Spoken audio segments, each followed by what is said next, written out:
सदर साहब से अभी 10 रोज़ की मुद्दत पूरी नहीं हुई, उससे पहले बेंच बन गया। ये थोड़ा सा अनयूजुअल हुआ है या ठीक है अकॉर्डिंग टू द लॉ है? ये आप बिल्कुल सही कह रहे हैं कि ये बिल्कुल अगेंस्ट द लॉ है, वायलेशन है लॉ की। मैंने आपको कहा है ना कि 10 जजेस सुप्रीम कोर्ट का फैसला है कि लेजिस्लेशन को आप सस्पेंड नहीं कर सकते, और ये तो अभी लेजिस्लेशन भी नहीं है, तो इसको कैसे आप इस पे बेंच कॉन्स्टिट्यूट कर सकते हैं? ये ग्रॉस मिसकॉन्डक्ट है। 13 के बाद 14 पे भी आ जाए सर। 14 को उन्होंने नोटिस सर्व किए हैं, सेक्रेटरी फाइनेंस को, स्टेट बैंक को, अटर्नी जनरल को उन्होंने बुलाया है, और जो एक पैरा लिखा हुआ है जहाँ पर उन्होंने लिखा हुआ है कि डिफाइंस इसकी सज़ा क्या है, वो बड़ा क्लियरली नज़र आता है कि डिफाइंस से वो किसको टारगेट कर सकते हैं। पूरी कैबिनेट को भी कर सकते हैं और प्राइम मिनिस्टर को पर्सनली बुलाकर उनको भी कॉन्टेम्प्ट में सज़ा भी दे सकते हैं। तो 14 वाला दिन भी एक नया इम्तहान शुरू होगा हुकूमत का।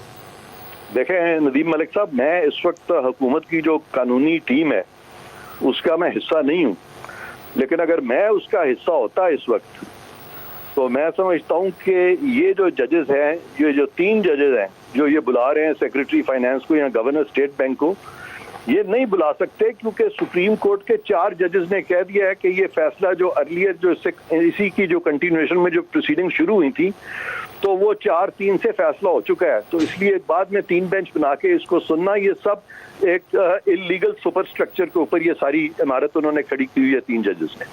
सर लड़ाई है, मुझे तो नहीं लगता कि कोई इसका सीधा हल है, क्योंकि ये ना आप मानेंगे ना सुप्रीम कोर्ट मानेंगे। चीफ जस्टिस कहेंगे उनका हुकूमत नहीं है। प्लीज प्लीज मुझे मौका दें, ये इसमें कोई लड़ाई वाली बात नहीं है, और सुप्रीम कोर्ट एक गलत चीज कर रही है, उनको मान जाना चाहिए। क्योंकि मुझे आप एक तरफ कर दें, मेरी राय मत माने, उन 4 जजेस की तो मान लें जो कह रहे हैं कि ये 4:3 है। तो सुप्रीम कोर्ट के अंदर ये लड़ाई है, मेरी तो लड़ाई नहीं है, या आपकी तो लड़ाई नहीं है सर। या तो फिर सुप्रीम कोर्ट इंटरनली इसको तय कर लेते हैं। 4-3 एक सेकंड, 4 जजेस नदीम मलिक साहब कह रहे हैं 4-3 और 3 कह रहे हैं 3-2।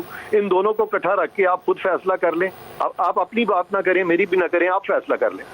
सर अगर मैंने उन जजेस के नोट्स पढ़ के देखूं तो अतर मिनिल्ला, मंसूर अली शाह, या अफरीदी, जस्टिस मंदोखेल, जो कुछ वो लिख रहे हैं तो वो पढ़ के तो आपकी बात में वज़न है, लेकिन फिर अगर वो उनकी बात में वज़न है तो सुप्रीम कोर्ट अंदर बैठ के एक इंटरनल मीटिंग कर लेती, फुल कोर्ट मीटिंग करती, उसमें रिजॉल्व कर लेती। जस्टिस अतर मिनिल्ला ने तो ये भी लिख दिया था कि फुल कोर्ट मीटिंग में तय हुआ था कि ये 4-3 का फैसला है, तो बाद में वो फैसला तो अनाउंस नहीं हुआ। मैं तो अब मेरे इख्तियार में नहीं है कि किस चीज़ को मानना है। चीफ जस्टिस असर्ट कर रहे हैं, वो मैकेनिक, मेरी बात दुरुस्त कह रहे हैं नदीम मलिक साहब, आप बिल्कुल ठीक कह रहे हैं, मैं आपसे एग्री करता हूं।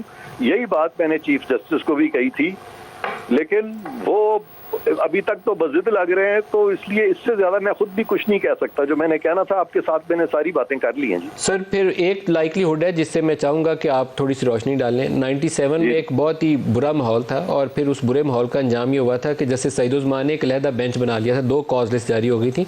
फिर इस हफ्ते या तो शहबाज साहब को कंटेम्प्ट जारी होगी, उस वक्त भी नवाज शरीफ को कंटेम्प्ट जारी हुई थी, तो या फिर दो बेंच बनेंगे, दोनों में से एक काम होने जा रहा है।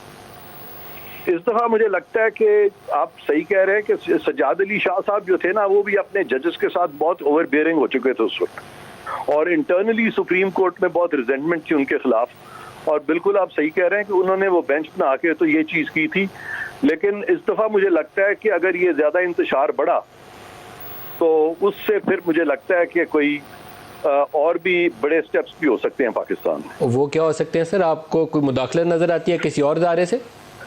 मेरा मतलब है कि मुल्क को बचाने के लिए वो फिर अदारा क्या करेगा, आप बताए ना, वो क्या करें बेचारे। जिस तरफ आप इशारा कर रहे हैं, फिर इस सूरत हाल के अंदर फिर वो इंटरवीन करेंगे। ये मैं आपको अभी ऑन एयर कह रहा हूँ, ये बदतरीन सूरत हाल होगी, खुशाइन नहीं होगी, अनवेलकम स्टेप होगा, लेकिन ये केओस आपको उस तरफ ले जाएगा।